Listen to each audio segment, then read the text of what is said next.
Hello orchid enthusiast, welcome to our channel orchid Bangladesh. আজকে আপনাদেরকে একটি স্পেশাল এপিসোড দেখাবো অর্কিডের উপর। আপনারা যদি বেশি দিনের জন্য বেড়াতে যান অথবা অর্কিডকে শর্ট টাইমের জন্য রেখে যেতে চান, তাহলে আপনারা কি করবেন, কীভাবে অর্কিডের কেয়ার করবেন, এই বিষয়ে আমরা আপনাদেরকে আজকে একটি পর্ব দেখাবো। আমরা আপনাদেরকে কমপ্লিট টিপস অ্যান্ড ট্রিক্সটা বলার চেষ্টা করব যে কীভাবে আপনারা অর্কিডটি বাসায় রেখে যাবেন যেন আপনার অর্কিডটি ভালো থাকে এবং নষ্ট না হয়ে যায়। শুরু করার আগে আপনারা যারা চ্যানেলটি এখনও সাবস্ক্রাইব করেনি তারা চ্যানেলটি সাবস্ক্রাইব করে নেবেন নতুন ভিডিও দেখার জন্য, অথবা আমাদের আরও যেসব অর্কিড বিষয়ক ভিডিও আছে সেগুলো দেখার জন্য আমাদের চ্যানেলের আপনার চ্যানেল পেজ থেকে আপনার ভিডিওগুলো দেখে নিতে পারেন, অথবা আমাদের যে প্লেলিস্ট আছে প্লেলিস্টে আপনার অনেক ভিডিও ভাগ করা আছে ক্যাটাগরি ওয়াইজ, আপনার ওইখান থেকেও আপনারা চাইলে দেখে নিতে পারেন। ভিডিওটি ভালো লেগে থাকলে অবশ্যই লাইক এবং শেয়ার করবেন। ধন্যবাদ। আপনারা পুরো কেয়ারটি জানার জন্য চেষ্টা করুন পুরো ভিডিওটি দেখার জন্য। আপনি যদি কোথাও স্কিপ করে যান হয়তো আপনারা অনেক কিছু মিস করে যেতে পারেন। এই ভিডিওর কেয়ারের সাথে অনেক প্রিভিয়াস ভিডিওর মিল থাকতে পারে, ওই ভিডিওগুলো আমরা চেষ্টা করব বলে দেওয়ার জন্য কোথায় আছে আমাদের চ্যানেলের, অথবা আমাদের চ্যানেলের প্লেলিস্ট অথবা আমাদের চ্যানেল পেজ থেকে আপনারা সহজেই বের করে নিতে পারবেন। প্রথমে যেটা করতে হবে, আপনার অর্কিডের এখন কি অবস্থা এটি দেখতে হবে ভ্যাকেশনে যাওয়ার আগে। কারণ হচ্ছে আপনার অর্কিডের অবস্থা যদি ভালো না থাকে, অর্কিডটি যদি রোগাক্রান্ত থাকে, অর্কিড যদি পোকামাকড় দ্বারা আক্রান্ত হয়ে থাকে, অথবা অর্কিডটি যদি রিপোর্টিং করার প্রয়োজন হয়ে থাকে, সেটি প্রথমে দেখতে হবে। তারপরে দেখতে হবে অর্কিডগুলো কী ধরনের পটিং মিডিয়াতে রিপোর্টিং করা আছে। পটিং মিডিয়া নিয়ে আমাদের একটি পর্ব আছে, আমরা এখানে নামটি দিয়ে দেবো এবং লিঙ্কটিও চেষ্টা করব ডিসক্রিপশনে দিয়ে দেওয়ার জন্য, আপনারা ওটি দেখে নেবেন। অনেকেই যারা ইটের খোয়া অথবা ডাইরেক্ট কয়লার মধ্যে অর্কিড লাগিয়ে থাকেন, ওই ধরনের অর্কিডগুলো বেশি রিস্কে থাকে যদি আপনি ভ্যাকেশনে যান অথবা বেড়াতে যান। কারণ হচ্ছে এই ধরনের মিডিয়া সাধারণত একদিনের ভিতরে ইভেন 2-3 ঘন্টার ভিতর ড্রাই হয়ে যেতে পারে। এই জন্য এই ধরনের মিডিয়াতে লাগালে অবশ্যই আপনি ভ্যাকেশনে যাওয়ার আগে স্পেশাল কেয়ার নিতে হবে। তো শুরু করছি আজকের পর্ব। প্রথমেই হচ্ছে 1 নাম্বার হচ্ছে ওয়াটারিং। আপনারা প্রথমেই দেখবেন আপনার অর্কিডটিতে পানির প্রয়োজন আছে কিনা।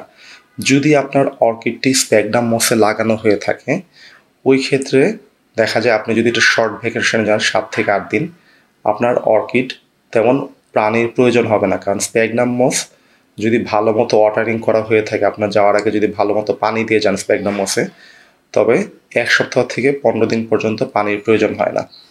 কিন্তু আপনি যদি এটি ইটের খোয়ায় লাগিয়ে থাকেন অথবা কাঠ কয়লায় লাগিয়ে থাকেন, তবে দেখা যাবে এটি আপনি বাসার থেকে বের হওয়ার আগেই শুকিয়ে যাবে এবং আপনি ফিরে আসতে আসতে অর্কিডটি 7 দিনের মধ্যে যদি মারা নাও যায়, তবে অনেক পাতা শুকিয়ে যেতে পারে।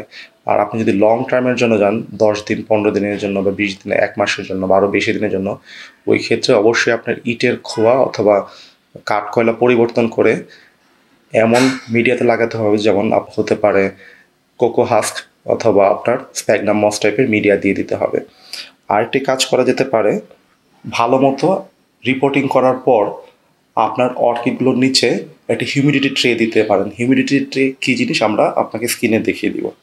এর আগেও আমাদের হিউমিডিটি ট্রে সম্বন্ধে আপনাদেরকে বলেছি, সো আপনাদের হয়তো অনেকের যারা আমাদের আগের ভিডিও দেখেছেন তাদের সম্বন্ধে একটা ধারণা আছে। 2 নাম্বার যেটি করতে পারেন, যদি আপনারা বেশি দিনের জন্য যান, 7 দিনের জন্য গেলে একটা প্রয়োজন নেই, বেশি দিনের জন্য গেলে আপনারা সেলফ ওয়াটারিং পট অথবা সেলফ ওয়াটারিং সিস্টেম কোনো ধরনের এমপ্লয় করতে পারেন। সেলফ ওয়াটারিং পটের মধ্যে এক ধরনের হচ্ছে উইকিং সিস্টেম, আমরা এখানে ছবি দিয়ে দিব।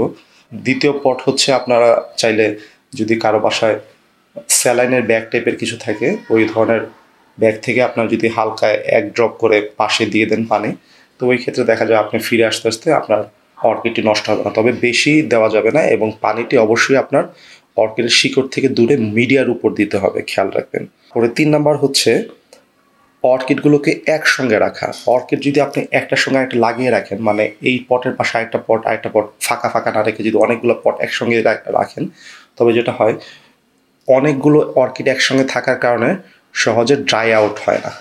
মানে আপনি যদি খেয়াল করেন, আপনি কাপড় ওয়াশ করার পর আপনি যদি সবগুলো একসঙ্গে ছড়িয়ে রাখলে দেখবেন কিছুক্ষণ পরেই ড্রাই হওয়া শুরু করছে, কিন্তু আপনি যদি সবগুলো এক জায়গায় জমাটবদ্ধ করে রেখে দেন সহজে ড্রাই হবে না। সিমিলারলি অর্কিডগুলো যদি আপনি একসঙ্গে রাখেন একটা মাইক্রো এনভায়রনমেন্ট ক্রিয়েট হয়ে ময়েশ্চার ধরে রাখে। এই জন্য আমরা সিডলিং সবসময় একসঙ্গে রাখার জন্য বলি আপনাদেরকে। 4 নম্বর হচ্ছে লাইট। আপনারা বাইরে যাওয়ার আগে যেহেতু আপনারা পানি ঠিক মতো দিবেন না, অবশ্যই অর্কিডগুলো ব্রাইট মানে ডাইরেক্ট সানলাইট অথবা ব্রাইট লাইট থেকে সরিয়ে রেখে যাবেন। এমন জায়গায় রাখবেন আপনার যদি বারান্দার উপর দিকে থাকে যেখানে ডাইরেক্ট লাইট এবং বাতাস আসে, সেখান থেকে নামিয়ে নিচের দিকে রাখবেন যেখানে ডাইরেক্ট লাইটটা আসবে কিন্তু খুব কম এবং বাতাস সাতাস তেমন আসবে না। তার ফলে যেটি হবে আপনার পট সহজে শুকিয়ে যাবে না এবং অর্কিডের পাতাগুলো পুড়ে যাওয়ার সম্ভাবনা কম থাকবে। কারণ যখন রিলেটিভলি আস্তে আস্তে ড্রাই হয়ে আসতে থাকবে তখন যদি বেশি হিট পড়ে বা বেশি লাইট পড়ে তবে পাতা নষ্ট হয়ে যাওয়ার সম্ভাবনা থাকে। এই জন্য অবশ্যই ডাইরেক্ট লাইট থেকে সরিয়ে রাখবেন। আর যদি সরিয়ে রাখা সম্ভব না হয় ওই ক্ষেত্রে অবশ্যই ভালো মতো শেড ক্লথ অথবা কোনো ধরনের শেয়ার কার্টেন দিয়ে শেড দেওয়ার চেষ্টা করবেন। 5 নাম্বার হচ্ছে যদি সম্ভব হয় আপনার আশেপাশে যদি নেইবার অথবা আপনার কোনো আত্মীয় স্বজন অথবা আপনার বাসার যদি কেয়ারটেকার থাকে তাদের কাছে আপনি অর্কিড রেখে যেতে পারেন অথবা আপনাকে বলে যেতে পারেন বাসায় পানি দেওয়ার জন্য। কারণ হচ্ছে আপনি যদি 1 মাস না থাকেন, 7 দিন আর বেশি 10 দিন পর্যন্ত সাধারণত কিছু হয় না, কিন্তু এরপর থেকে আপনার প্লান্ট শুকিয়ে যাওয়া শুরু করবে এবং ফেলেনোপসিস বা অন্য ধরনের মনোপোডিয়াল অর্কিড যেগুলো আছে যেগুলোতে পিসুডো বাল্ব নেই সেগুলো বেশি ক্ষতি হওয়ার সম্ভাবনা থাকে। এই জন্য আপনি যদি বেশি দিনের জন্য বাইরে যান তো অবশ্যই ওই ধরনের অর্কিড এমন কাউকে রেখে যাবেন দেখার জন্য অথবা দিয়ে যাওয়ার চেষ্টা করবেন যে ওইগুলোতে পানি দিতে পারে এবং তাকে ভালো মতো বুঝিয়ে দিবেন কীভাবে পানিটা দিতে হবে। তা না হলে যেটি হবে ভালো হওয়ার থেকে খারাপ হওয়ার সম্ভাবনা থেকে যাবে। 6 নাম্বার হচ্ছে হিট এবং টেম্পারেচার। আপনারা যদি দেখেন আমাদের এখন টেম্পারেচার আছে 27.8 এবং হিউমিডিটি আছে 75%। 75% হিউমিডিটি বেশ ভালো হিউমিডিটি। এই ধরনের হিউমিডিটি এবং টেম্পারেচারে আপনি অর্কিড অনেক দিনের জন্য পানি না দিয়ে রাখতে পারবেন যদি যাওয়ার আগে ভালো মতো আপনি পানি দিয়ে যান। মানে যেটি করতে হবে আপনার অর্কিডটি যদি স্প্যাগনাম মস অথবা কোকো হাস্কে থাকে তবে পুরো পটটি আপনি চেষ্টা করবেন একটি পানি ভর্তি গামলা অথবা মগের ভিতর ডুবিয়ে রাখতে অ্যাটলিস্ট 8 থেকে 10 মিনিট। এতে যেটি হবে পুরো পটিং মিডিয়া এবং শিকড়গুলো ভালো মতো স্যাচুরেটেড হয়ে যাবে পানি দিয়ে। এরপরে আপনি ওইটি পানি থেকে নামিয়ে একটু ছায়াযুক্ত স্থানে যেখানে অল্প আলো আসে এবং বাতাস কম যদি রেখে যান আপনি খুব সহজেই 15 থেকে 10 দিন পর্যন্ত রাখতে পারবেন এই ধরনের ওয়েদারে। যদি আপনার লাক ফেভার করে ওই ক্ষেত্রে হয়তো আরও বেশি দিন থাকবে, কিন্তু এর বেশি সময় যদি আপনি থাকেন তবে অবশ্যই কাউকে লুক আফটার করার জন্য রেখে যাওয়ার চেষ্টা করবেন। যদি এখানে টেম্পারেচার 27-এর বদলে যদি থাকে 32 বা 35 বা 36 এবং হিউমিডিটি থাকে যদি 20%, তবে এই ক্ষেত্রে কিন্তু আপনার অর্কিড নষ্ট হয়ে যাওয়ার খুবই সম্ভাবনা আছে। এই ধরনের ক্ষেত্রে মিক্সটিং সিস্টেম বা সেলফ ওয়াটারিং সিস্টেম অথবা কাউকে রেখে যাওয়া বুদ্ধিমানের কাজ হবে। কারণ হচ্ছে ওই ক্ষেত্রে আপনি খুব ভালো মতো পানি দিয়ে গেলেও স্প্যাগনাম মস হলেও দেখা যাবে 2 থেকে 3 দিনের মধ্যে শুকিয়ে যেতে পারে। অনেক সময় দেখা যায় ওভারনাইট শুকিয়ে যায় যদি খুব বেশি বাতাস এবং খুব হিউমিডিটি কম থাকে। এইগুলোই হচ্ছে আপনার অর্কিড ভ্যাকেশনে যাওয়ার আগে আপনার যে টিপসগুলো আছে। এছাড়া আপনি ভালো মতো খেয়াল করবেন যে নিচে কোনো ধরনের পোকামাকড় আছে কিনা, যদি পোকামাকড় থাকে এগুলো পরিষ্কার করে যাবেন।